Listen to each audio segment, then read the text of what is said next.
হিন্দু ধর্মে আত্মা বলতে বোঝায় মানুষের স্ব-অস্তিত্বের সারাংশ, পর্যবেক্ষণকারী বিশুদ্ধ চেতনা বা সাক্ষী চেতনা, যেমন সাংখ্যের পুরুষের দ্বারা উদাহরণ দেওয়া হয়েছে। এটি বস্তুগত বাস্তবতায় মূর্ত করা সদা বিকশিত মূর্ত ব্যক্তিসত্তা বা জীবাত্মা থেকে আলাদা, যা সাংখ্যের প্রকৃতি দ্বারা উদাহরণ এবং অহংকার, মন এবং সমস্ত অপবিত্র ক্লেশ দ্বারা চিহ্নিত। মূর্ত ব্যক্তিত্ব ও অহংকার স্থানান্তরিত হয়, সময়ের সাথে বিবর্তিত হয় বা পরিবর্তিত হয়, যদিও আত্মা তা করে না। এটি বিশুদ্ধ, অভেদহীন, সউজ্জ্বল চেতনা। যেমন এটি আত্মার অহিন্দু ধারণা থেকে ভিন্ন, যার মধ্যে রয়েছে চেতনা শক্তি কিন্তু জীবের মানসিক ক্ষমতা, যেমন কারণ, চরিত্র, অনুভূতি, চেতনা, স্মৃতি, উপলব্ধি এবং চিন্তাভাবনা। হিন্দু ধর্মে এগুলো সবই মূর্ত বাস্তবতার অন্তর্ভুক্ত, আত্মার প্রতিরূপ। হিন্দু ধর্মে আত্মাকে চিরন্তন, অবিনশ্বর, কালের বাইরে, শরীর বা মন বা চেতনার মতো চেতনা বা সাক্ষী চেতনা, যেমন সাংখ্যের পুরুষের দ্বারা উদাহরণ দেওয়া হয়েছে। এটি বস্তুগত বাস্তবতায় মূর্ত করা সদা বিকশিত মূর্ত ব্যক্তিসত্তা বা জীবাত্মা থেকে আলাদা, যা সাংখ্যের প্রকৃতি দ্বারা উদাহরণ এবং অহংকার, মন এবং সমস্ত অপবিত্র ক্লেশ দ্বারা চিহ্নিত। মূর্ত ব্যক্তিত্ব ও অহংকার স্থানান্তরিত হয়, সময়ের সাথে বিবর্তিত হয় বা পরিবর্তিত হয়, যদিও আত্মা তা করে না। এটি বিশুদ্ধ, অভেদহীন, সউজ্জ্বল চেতনা। যেমন এটি আত্মার অহিন্দু ধারণা থেকে ভিন্ন, যার মধ্যে রয়েছে চেতনা শক্তি কিন্তু জীবের মানসিক ক্ষমতা, যেমন কারণ, চরিত্র, অনুভূতি, চেতনা, স্মৃতি, উপলব্ধি এবং চিন্তাভাবনা। হিন্দু ধর্মে এগুলো সবই মূর্ত বাস্তবতার অন্তর্ভুক্ত, আত্মার প্রতিরূপ। হিন্দু ধর্মে আত্মাকে চিরন্তন, অবিনশ্বর, কালের বাইরে, শরীর বা মন বা চেতনার মতো নয়, কিন্তু এমন কিছু যা এই সমস্ত কিছুকে অতিক্রম করে। আত্মা হল অপরিবর্তনীয়, চিরন্তন, অন্তরতম দীপ্তিময় স্বয়ং, যা ব্যক্তিত্ব দ্বারা প্রভাবিত নয়, অহং দ্বারা প্রভাবিত নয়। আত্মা হল যা চিরমুক্ত, কখনো সীমাবদ্ধ নয়, উপলব্ধি করার উদ্দেশ্য, অর্থ, জীবনের মুক্তি। ভারতীয় শাস্ত্রে আত্মা শব্দটির প্রাথমিক ব্যবহার পাওয়া যায় ঋগ্বেদে। প্রাচীন ভারতীয় বৈয়াকরণ ইয়াস্ক ঋগ্বেদের সূত্রগুলোর টিকাকার ও নিরুক্তকারী ছিলেন। তিনি আত্মার এই অর্থকে গ্রহণ করেন, আত্মা হল সর্বব্যাপী নীতি। এটি সেই সত্তা যাতে অন্যান্য উপাদানগুলো একত্রিত হয়। এটি চূড়ান্ত সচেতন নীতি। বৃহদারণ্যকে উপনিষদে আত্মাকে বর্ণনা করা হয়েছে এমন একটি বিষয় হিসেবে যার মধ্যে সব কিছু বিরাজ করে, যার মূল্য সর্বোচ্চ, যা সর্বব্যাপী, যা সব কিছুর সার, যা বর্ণনারও ঊর্ধ্বে। বৃহদারণ্যক উপনিষদের বেশ কিছু শ্লোকে আত্মাকে ব্রহ্ম হিসেবে চিহ্নিত করা হয়েছে এবং একে বলা হয়েছে এভাবে: কেউ যা তার সব কিছু, কেউ যা হতে পারে তার সব কিছু, কারোর স্বাধীন ইচ্ছা, কারোর ইচ্ছা, কেউ যা করে, কেউ যা করে না, কারোর মধ্যে যে শুভত্ব আছে, কারোর মধ্যে যা কিছু অশুভ আছে, সব কিছুর সাথেই আত্মা সম্পর্কিত। আত্মা প্রকৃতপক্ষে ব্রহ্মই। এটিকে বুদ্ধি, মন, প্রাণবায়ু, চোখ, কান, পৃথিবী, জল, বায়ু, আকাশ, অগ্নি ছাড়া আর যা কিছু আছে, কামনা, কামনাহীনতা, ক্রোধ, আক্রোশ, ন্যায়, অন্যায়, সব কিছু হিসেবে চিহ্নিত করা যায়। যা কিছু জানা, যা কিছু প্রত্যক্ষ করা যায়, যা কিছু অনুমিত হয়, সব কিছু দ্বারাই একে চিহ্নিত করা যায়। আত্মা ক্রিয়া করে, তাই এটি শুভ কিছু করলে এটি শুভত্বে পরিণত হয় এবং মন্দ কিছু করলে এটি অশুভে পরিণত হয়। ন্যায় কার্যের দ্বারা এটি ন্যায়বান এবং অনিষ্ট ক্রিয়ার দ্বারা এটি অনিষ্টকারে পরিণত হয়। অবশ্য অন্যরা বলেন আত্মাকে কেবলই কামনার দ্বারাই চিহ্নিত করা যায়। আত্ম বা নিজ যা কামনা করে তাই স্থির করে, যা স্থির করে তাই সম্পাদন করে, আর যা সম্পাদন করে তারই পরিণাম প্রাপ্ত হয়। আত্মার এই ধারণা, অর্থাৎ এটি সকলেরই আত্ম এবং সকল জীবই ব্রহ্ম, এসব কথা বৃহদারণ্যক উপনিষদে ব্যাপকভাবে বারবার বলা হয়েছে। এই উপনিষদ জোর দিয়ে বলে যে আমি ব্রহ্ম এবং আমি ও তুমি বা আমি ও সের মধ্যে কোনো পার্থক্য নেই। এই আমি তুমি সে হল মুক্তির সূত্র, এবং এমনকি ঈশ্বরও এরকম মুক্তিপ্রাপ্ত ব্যক্তিকে জয় করতে পারে না। দুই প্রকারের আত্মা আছে, জীবাত্মা ও পরমাত্মা। জীবাত্মার অর্থ একটি স্বতন্ত্র ব্যক্তিসত্তা, পরমাত্মার অর্থ একজন পরম ব্যক্তিসত্তা। জীবাত্মা ও পরমাত্মা উভয়েরই স্বতন্ত্র ব্যক্তিত্ব রয়েছে, উভয়েই ব্যক্তিত্ব সমন্বিত।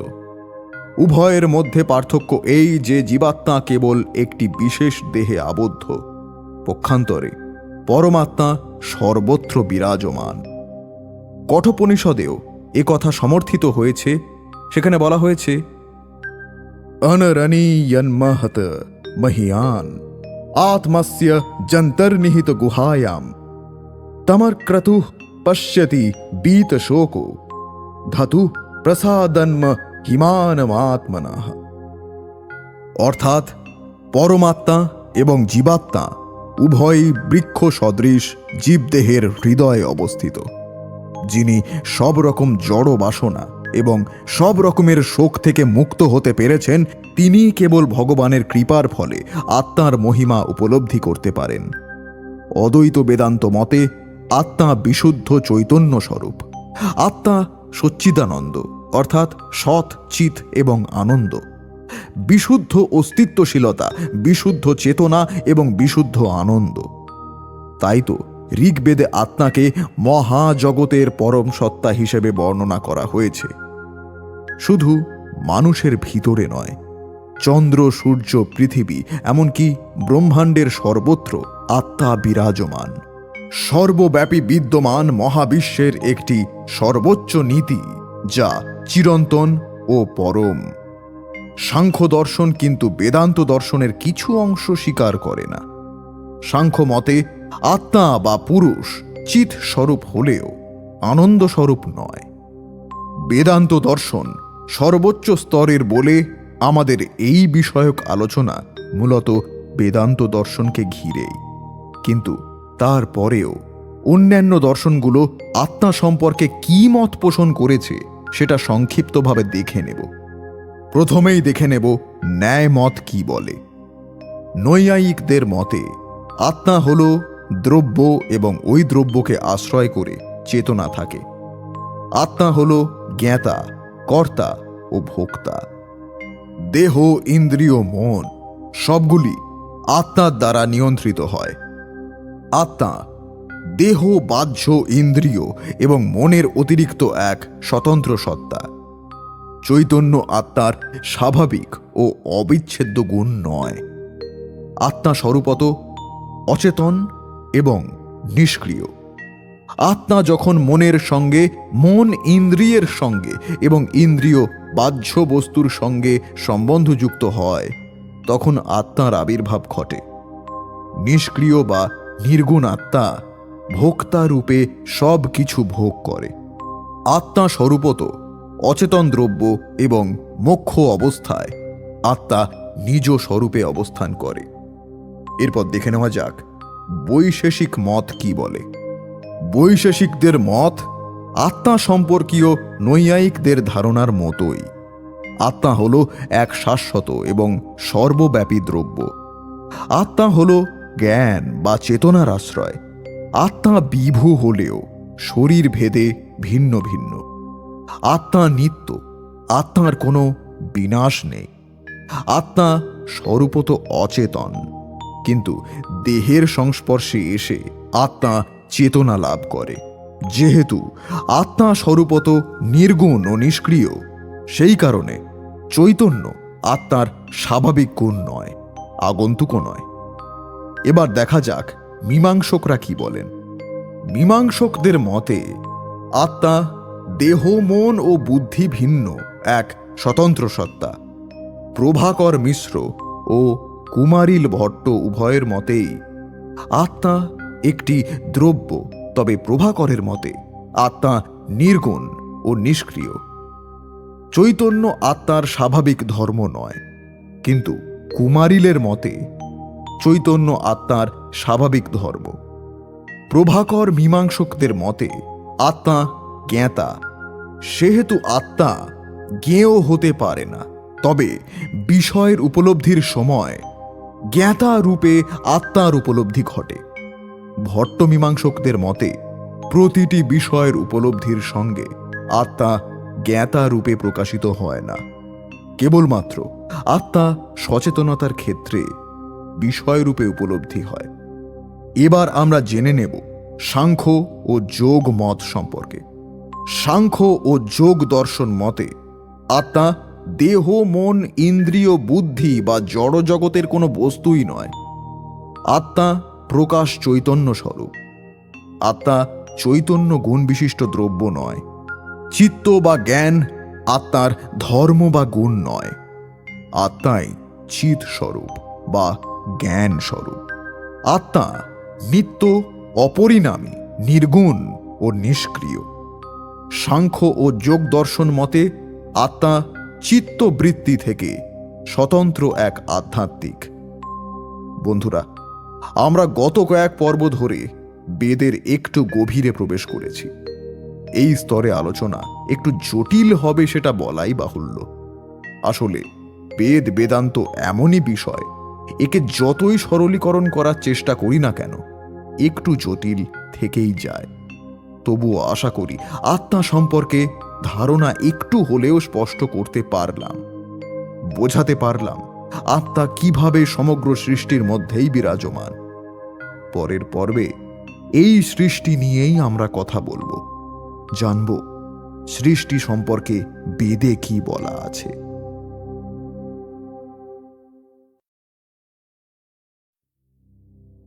কিভাবে সৃষ্টি হয়েছিল এই পৃথিবী?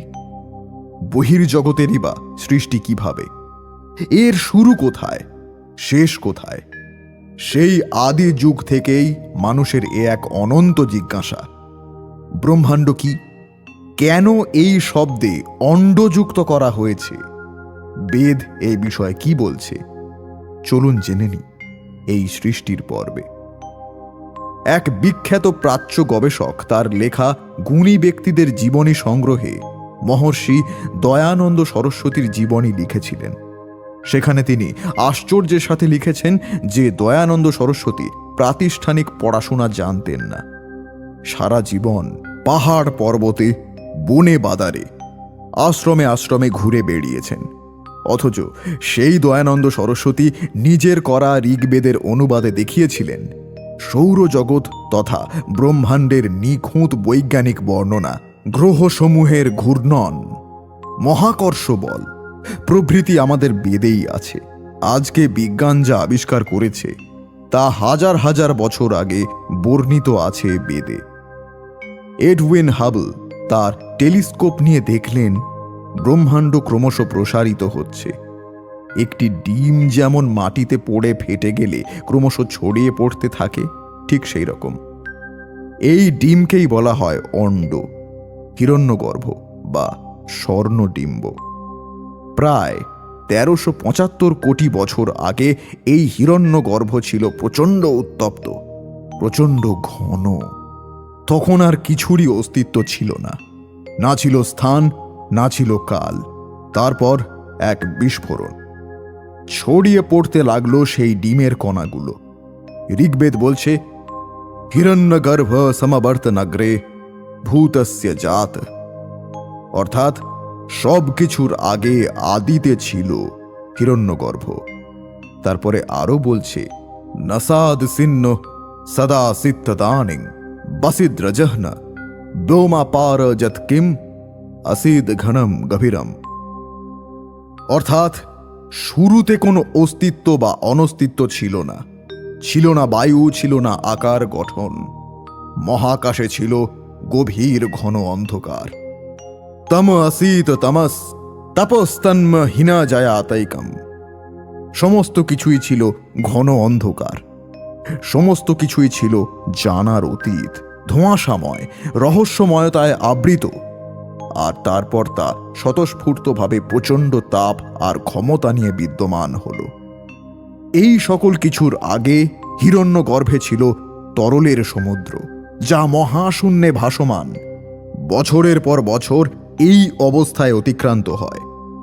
এই হিরণ্যগর্ভের বিস্ফোরণ হতে সকল দিকে সমভাবে ছড়িয়ে পড়ে সমগ্র মহাজগৎ, যা আজে সম্প্রসারিত হয়েছে। আর বিস্ফোরণকালে কম্পনের ফলে যে ধ্বনি তরঙ্গ উৎপন্ন হয়েছিল, সেই আদি তরঙ্গকেই আমরা বলি ওম। সেই তরঙ্গ নিয়ে ঋগ্বেদ বলছে তিরশ্চিন বিতত রশ্মিরেশামধ, অর্থাৎ সেই তরঙ্গ সমগ্র দিকে সমদূর পর্যন্ত বিস্তৃত হল। এ তো গেল সৃষ্টির কথা, কিন্তু এই ব্রহ্মাণ্ডের পরিণতি কি হবে? শুরু হলে তার শেষ তো হবেই, কিন্তু কিভাবে? এই মহা বিস্ফোরণের মতোই শেষে হবে মহা সংকোচন। সম্প্রসারণ বন্ধ করে ব্রহ্মাণ্ড আবার সংকুচিত হতে শুরু করবে, হতে হতে আবার একটি বিন্দুতে এসে মিলিত হবে, ফিরে যাবে শূন্যের পর্যায়। যজুর্বেদে মাত্র একটি মন্ত্রে এই মহাবিস্ফোরণের আর মহা সংকোচনের বর্ণনা দেওয়া আছে। বিনস্তৎ পশ্যন্নিহিতং গুহা সদ্দত্র বিশ্বং ভবতেক নীড়ম তস্মিন্নিদং সংচাবি চৈতু সর্বেংশ আত প্রতশ্চ বিভু প্রজাসু। অর্থাৎ আমরা সেই পরমাত্মাকে জ্ঞান দৃষ্টিতে দর্শন করি, যার মধ্যে এই সমগ্র জগৎ আশ্রয় গ্রহণ করেছে। তাঁর থেকেই সব বিচ্ছিন্ন হয় এবং তার মধ্যেই সব মিলিত হয়।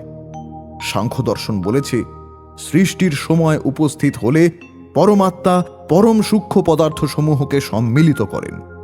ওই সকলের প্রথম অবস্থায় পরম সূক্ষ্ম প্রকৃতিরূপ কারণ অপেক্ষা যেটা কিঞ্চিত স্থূল হয়, তার নাম মহতত্ত্ব। যেটা মহতত্ত্ব অপেক্ষা কিঞ্চিত স্থূল হয়, তার নাম অহংকার। অহংকার থেকে ভিন্ন ভিন্ন 5 সূক্ষ্মাভূত সত্র, ত্বক, নেত্র, জিহ্বা এবং ঘ্রাণ, এই জ্ঞানেন্দ্রিয় এবং বাক, হস্ত, পদা, উপস্থ ও মলদ্বার, এই পঞ্চকর্মেন্দ্রিয় এবং একাদশ মন অপেক্ষাকৃত স্থূল রূপে উৎপন্ন হয়। এই পঞ্চতন্মাত্রা এর থেকে অনেক স্থূলাবস্থা প্রাপ্ত হয়ে ক্রমে ক্রমে যে পঞ্চভূত উৎপন্ন হয়, আমরা সেই সকলকে প্রত্যক্ষ করি। স্থূল ভূত থেকে নানাবিধ ঔষধি এবং বৃক্ষাদি উৎপন্ন হয়। ঔষধি এবং বৃক্ষাদি থেকে অন্ন, অন্ন থেকে বীর্য এবং বীর্য থেকে শরীর উৎপন্ন হয়। সর্বাপেক্ষা সূক্ষ্ম খণ্ড, অর্থাৎ যেটা বিভক্ত করা যায় না, তার নাম পরমাণু। অনেক পরমাণু মিলে এক অণু তৈরি হয়, 2 অণু মিলে এক দনুক হয়, 3 দনুক থেকে অগ্নি, 4 দনুক থেকে জল এবং 5 দনুক থেকে পৃথিবী আদি দৃশ্য পদার্থ উৎপন্ন হয়। পরমাত্মা এইরূপ ক্রমানুসারে পরমাণু মিলিত করে পৃথিবী ও ইত্যাদি নির্মাণ করেছেন। অর্থাৎ সৃষ্টি একটি ধারাবাহিক প্রক্রিয়া। কিছু না থাকা থেকে অদ্বিতীয় ব্রহ্ম এর বিকাশ ঘটিয়েছেন। এই প্রক্রিয়ার মাধ্যমে জগতের ভিন্ন ভিন্ন সৃষ্টি সম্পন্ন হয়, আবার একই সাথে বিভিন্ন গুণের আবির্ভাব ঘটে। সাংখ্য দর্শনের বর্ণনায় প্রকৃতি ও পুরুষের সংযোগে ক্রমান্বয়ে ব্যক্তি জগৎ সৃষ্টি হতে থাকে। প্রকৃতি ও পুরুষের উভয়ের সংযোগে প্রথম যে তত্ত্বের উৎপন্ন হয়, তার নাম মহাতত্ত্ব বা বুদ্ধিতত্ত্ব। বর্ণনা অনুসারে ব্রহ্মই সেই প্রকৃতি পুরুষের সংযোগকারী। সাংখ্য দর্শন, মনুসংহিতা এইগুলো সহ অন্যান্য হিন্দু শাস্ত্রের সৃষ্টিক্রম বর্ণনা অনুযায়ী সৃষ্টির আদিতে স্থিত মূল প্রকৃতি ও পুরুষের নিত্যসত্তা বিদ্যমান ছিল। এই নিত্যসত্তার কোনো সৃষ্টি বা ধ্বংস হয় না।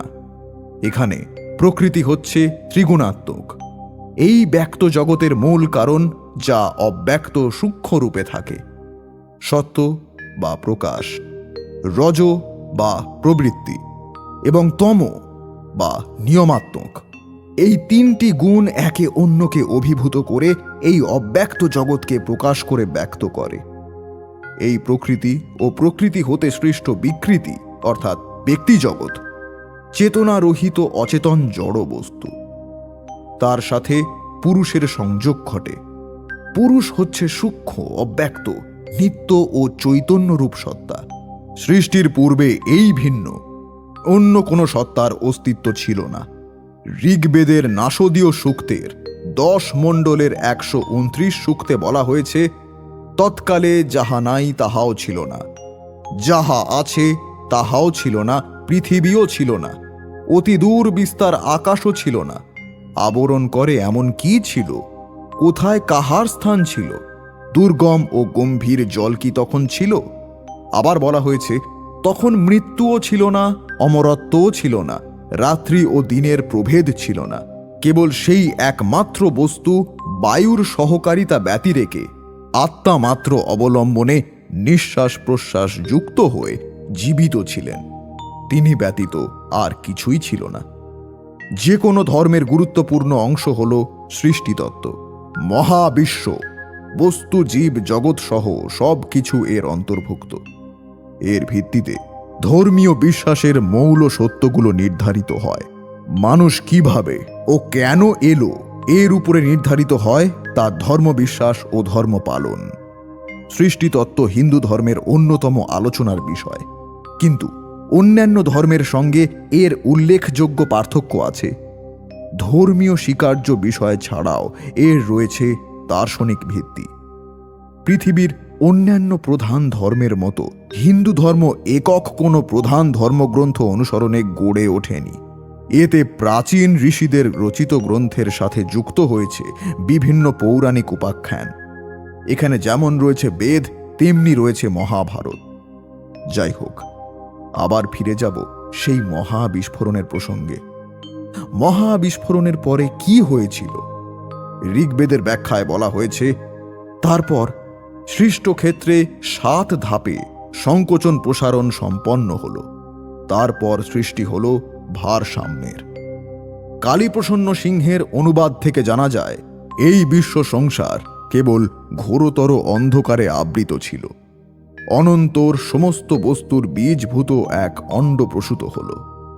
ওই অণ্ডে অনাদি, অনন্ত, অচিন্তনীয়, অনির্বচনীয়, সত্যস্বরূপ, নিরাকার, নির্বিকার, জ্যোতির্ময় ব্রহ্ম প্রবিষ্ট হলেন। অনন্তর ওই অণ্ডে ভগবান প্রজাপতি ব্রহ্মা স্বয়ং জন্ম নিলেন। তারপরে স্থাণু, স্বয়ম্ভু, মনু, 10 প্রচেতা, দক্ষের সপ্তপুত্র, সপ্তর্ষি, 14 মনু জন্মলাভ করলেন। মহর্ষিগণ মনে যাঁর গুণকীর্তন করেন, সেই অপ্রমেয় পুরুষ 10 বিশ্বদেব, 12 আদিত্য, অষ্টবসু, যমজ, অশ্বিনী কুমার, যক্ষ, সাধুগণ, পিশাচ, গুজ্জক এবং পিতৃগণ উৎপন্ন হলেন। তারপরে জল, পৃথিবী, বায়ু, আকাশ, 10 দিক, সংবৎসর, ঋতু, মাস, পক্ষ, রাত্রি ও অন্যান্য বস্তু ক্রমশ সৃষ্টি হল। অন্যান্য ধর্মের মতো হিন্দু ধর্মের সৃষ্টিতত্ত্ব নিয়ে নানান ধরনের ব্যাখ্যা আছে।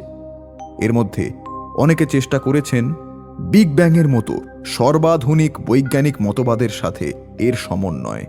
তবে এর চেয়ে গুরুত্বপূর্ণ বিষয় হল উপমহাদেশের দার্শনিক মনীষা বিকাশে হিন্দু ধর্ম সৃষ্টিতত্ত্বের অবদান। হাজার হাজার বছর আগের বেদের তত্ত্ব আজকের বিজ্ঞান সত্য বলে মানছে। ওই সময় কোনো পরীক্ষা নিরীক্ষা ছাড়াই এই নিখুঁত তথ্যই প্রমাণ করে বেদ অপৌরুষেয় এবং ঈশ্বরের দেওয়া সবচেয়ে বড় উপহারগুলির একটি, যার বাণী অমোঘ সত্য, যাকে খণ্ডনের সাধ্য কারণ নেই। আজকের পর্ব এখানেই শেষ করছি। পরবর্তী পর্বে আমরা আলোচনা করব অগ্নি নিয়ে।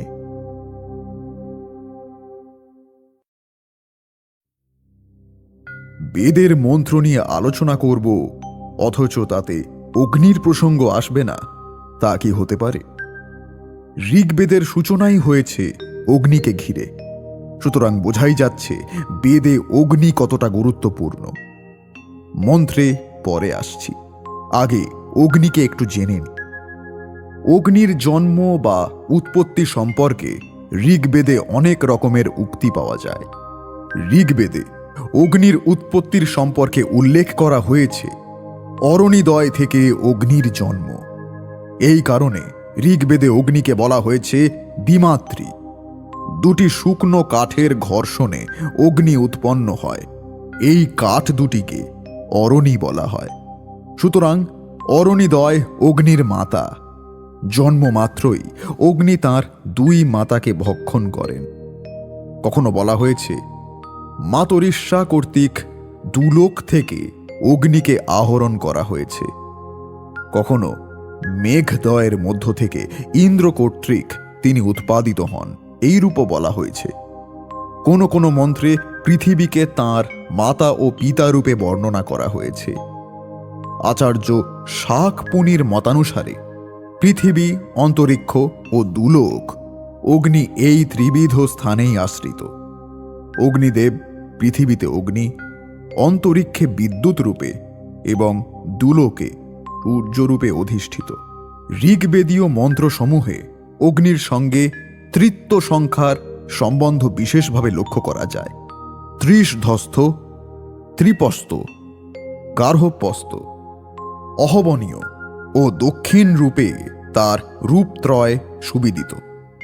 হব্যবাহন, ত্রব্যবাহন ও আমাদ রূপে তাঁর ত্রিবিধ রূপও যজুর্বেদে দেখা যায়। ঋগ্বেদে দৈববাদাস, ত্রাসদস্যব, বাধ্রেস্য প্রভৃতি নামে অভিহিত করা হয়েছে। অগ্নি হব্যবাহ, অর্থাৎ তিনি দেবতাদের মুখ রূপে সব দেবতাদের উদ্দেশ্যে প্রদত্ত হবি গ্রহণ করেন। দেবগণ অগ্নি মুখে অন্ন ভোজন করেন। অগ্নি দেবতাদের দূত।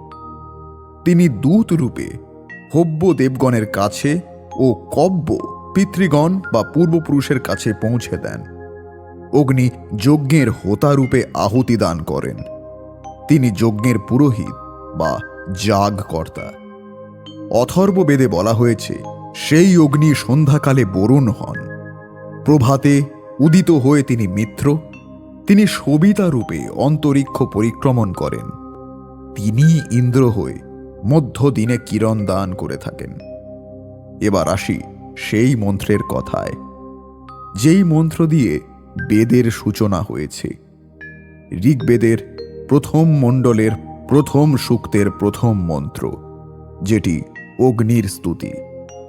অগ্নিমিলে পুরোহিতং যজ্ঞস্য দেবমুদ্বীজম হোতরং রত্নধাতমম। অগ্নি যজ্ঞের পুরোহিত এবং দীপ্তিমান। অগ্নি দেবগণের আহ্বানকারী ঋত্বিক এবং প্রভূত রত্নধারী। আমি অগ্নির স্তুতি করি। দ্বিতীয় মন্ত্র, অগ্নি পূর্বেভির্ঋষিভিরিদ্য নূত বৈরুত স্বদেবা এহ বক্ষতি। অগ্নি পূর্ব ঋষিদের স্তুতিভাজন ছিলেন, নতুন ঋষিদেরও স্তুতিভাজন। তিনি দেবগণকে এ যজ্ঞে আনুন। এইভাবে বেদের প্রথম সূক্তটির পুরোটাই অগ্নির জন্য নিবেদিত। অগ্নির স্তুতি দিয়েই সূচিত হয়েছে পবিত্র বেদ। তাহলে অগ্নি যে পবিত্রতম, সেটি বলাই বাহুল্য। পঞ্চমহাভূতের মধ্যে অগ্নি একমাত্র যাকে অপবিত্র করা যায় না। তাই বেদে তথা সনাতন ধর্মে অগ্নি যথেষ্ট গুরুত্বপূর্ণ।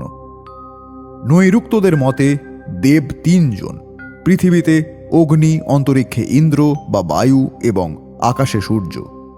তাঁদের মহাভাগ্য, কারণ একজনের অনেকগুলি নাম, অথবা এটি পৃথক পৃথক কর্মের জন্য, যথা হোতা, অধ্বর্য, ব্রহ্মা, উদ্গতা অথবা তারা পৃথক পৃথক দেবী ছিলেন, কেননা তাদের পৃথক রূপে স্তুতি করা হয়েছে এবং পৃথক পৃথক নামও দেওয়া হয়েছে।